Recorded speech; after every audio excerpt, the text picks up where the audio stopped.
and my dear all friends, all brothers, and my all sisters and mothers.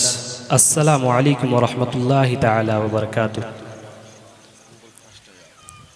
I am really happy that I got a chance to telling some Islamic points, some Islamic speech, some Islamic taqreer in front of you all.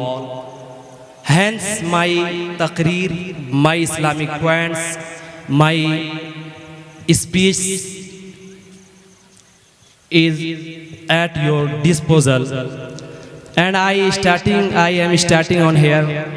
Alhamdulillahi alladhi faddala sayyidana wa maulana Muhammadan sallallahu alal alamina jami'a wa aqamahu yawmal qiyamati lil mudhnibina shafi'a.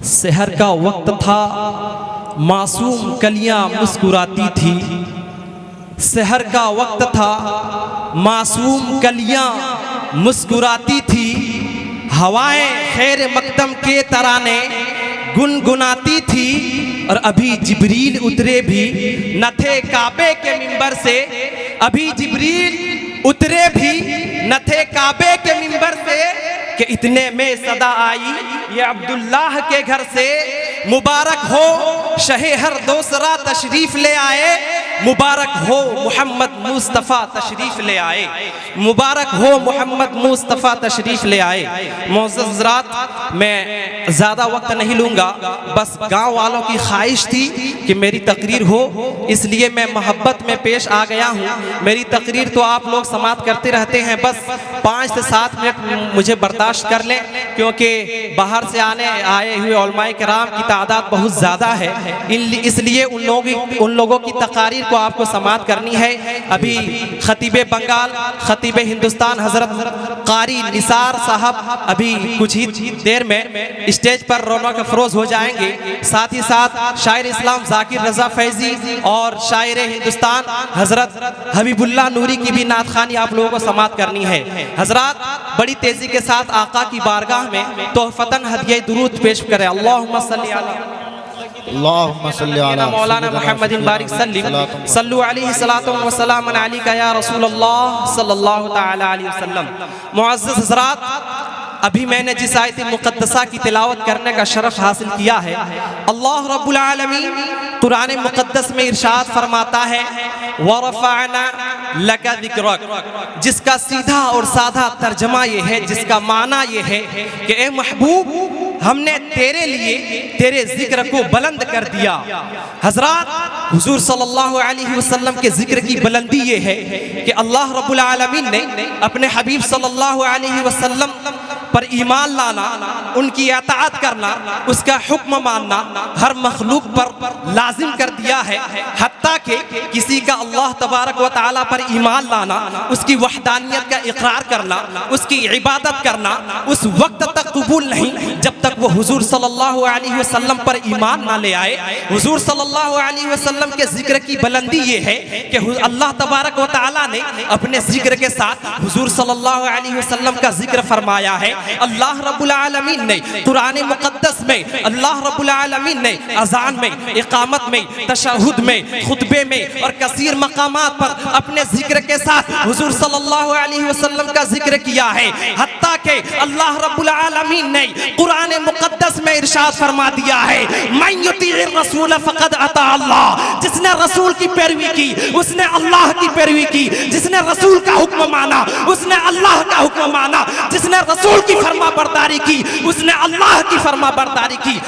मुअज़्ज़ज़ हज़रात, लेकिन मुझे अफसोस होता है कि ऐसे इस जमाने में भी कुछ लोग ऐसे हैं जो हुजूर सल्लल्लाहु ताला अलैहि वसल्लम में, हुजूर सल्लल्लाहु अलैहि वसल्लम की शान और शौकत में गुस्ताखियां करते हैं, उसको अब बुरा भला कहते हैं, उसको अपनी तरह कहते हैं। भला आप ही बताइए, जिस रसूल के जिक्र की बुलंदी अल्लाह रब्बुल आलमीन ने किया हो, जिस रसूल के जिक्र की बुलंदी अल्लाह ने कुरान में किया हो, जिस रसूल के जिक्र की बुलंदी अल्लाह रब्बुल आलमीन ने सूरा में कुरान की आयत से फरमा दिया हो, भला उस रसूल की शान और शौकत में कोई कैसे बक सकता है? उसकी शान और शौकत में कोई गुस्ताखियां कैसे कर सकता है?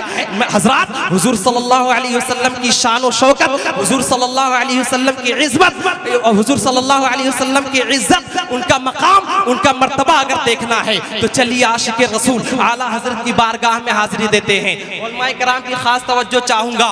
हजरात, आला हजरत अजीमुल बरकत, कंजुल करामत, जबलुल इस्तिकामत, आयतुम मिन आयातिल्लाह, मुअज्जज़तुम मिन मुअज्जज़ाति रसूलिल्लाह। अच्छे रजा, प्यारे रजा, हम सबके रजा, हमारी आन, हमारी शान, हम सुन्नियों की पहचान, बरेली के इमाम अहमद रजा खां। कौन इमाम अहमद रजा खां? वो इमाम अहमद रजा खां जिसने कुरान के 6666 आयतों को पढ़ा।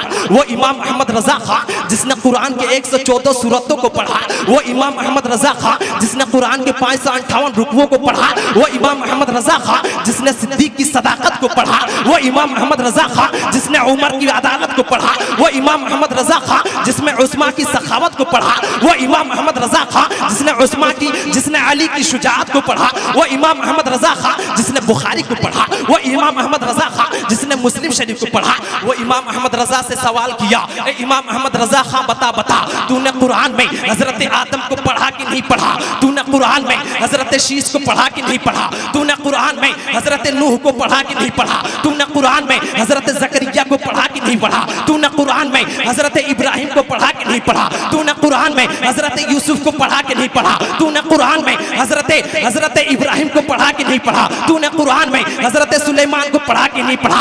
बरेली के ताजदार जवाब देते हैं, हाँ मैंने कुरान में आदम को पढ़ा है, आदम की आदमियत को भी पढ़ा है। मैंने कुरान में हजरत सुलेमान को पढ़ा है, उनकी हुकूमत को भी पढ़ा है। मैंने कुरान में हजरत यूसुफ को पढ़ा है, उनके हुस्न जमाल को भी पढ़ा है। मैंने कुरान में हजरत यूनुस को पढ़ा है, उनके सब्र इस्तिक़लाल को भी पढ़ा है। मैंने कुरान में हजरत मूसा को पढ़ा है, उनके जाहो जलाल को भी पढ़ा है। मैंने कुरान में हजरत ईसा को पढ़ा है, उनके कमालात को भी पढ़ा है।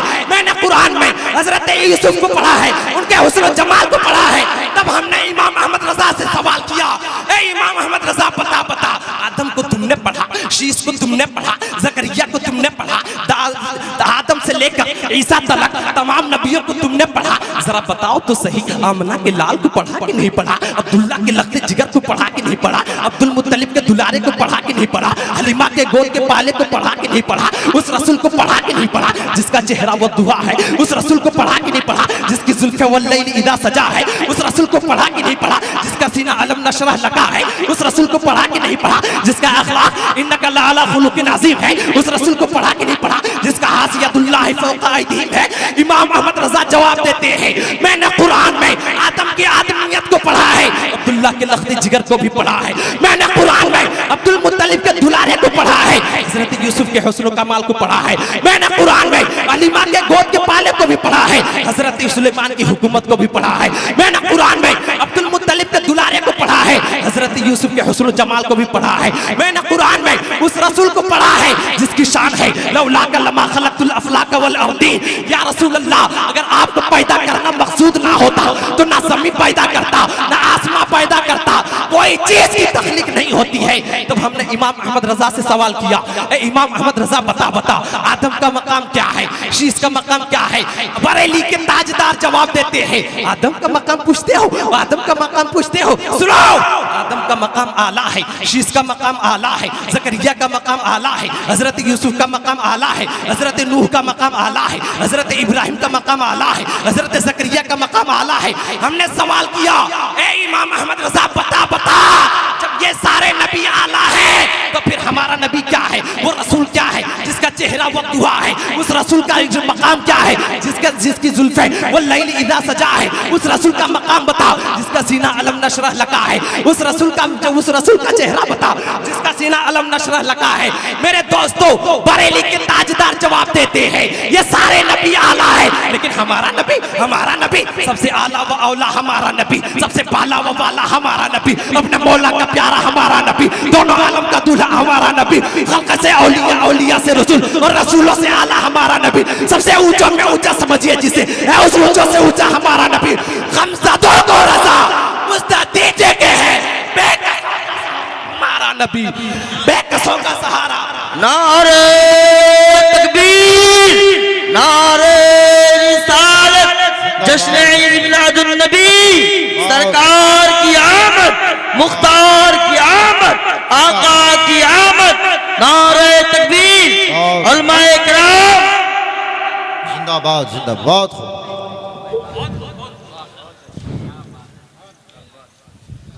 हजरत आला हजरत फरमाते हैं ये सारे नबी आला हैं, लेकिन हमारा नबी सबसे आला है।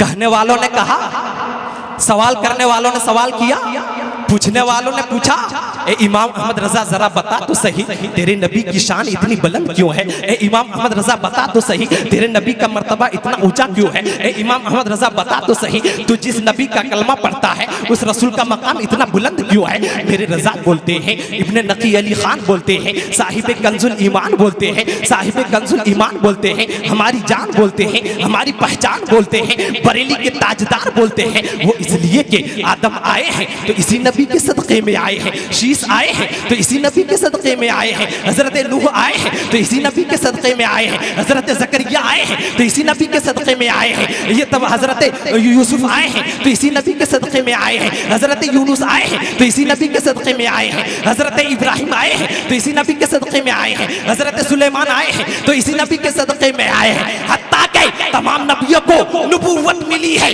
तो इसी नबी के सदक़े में, तमाम रसूलों को रिसालत मिली है तो इसी रसूल के सदक़े में, हत्ता के हजरत सिद्दीक़ अकबर को सदाकत मिली है तो इसी रसूल के सदक़े में, हजरत उस्मान को सखावत मिली है तो इसी रसूल के सदक़े में, हजरत उमर फारूक को अदालत मिली है तो इसी रसूल के सदक़े में, हजरत अली को शुजाअत मिली है तो इसी रसूल के सदक़े में, हजरत अली को शुजाअत मिली है तो इसी रसूल के सदक़े में, हजरत इमाम हुसैन को शहादत मिली है इसी रसूल के सदक़े में। फिर बरेली का इमाम पुकार उठता है, फरमाते हैं सरवर कहूँ के मालिको मौला कहूँ तुझे, सरवर कहूँ के मालिको मौला कहूँ तुझे, बाक़े खलील का गुले ज़ैबा कहूँ तुझे, लेकिन रज़ा खत्म सुखन इस पे कर दिया, खालिक का बन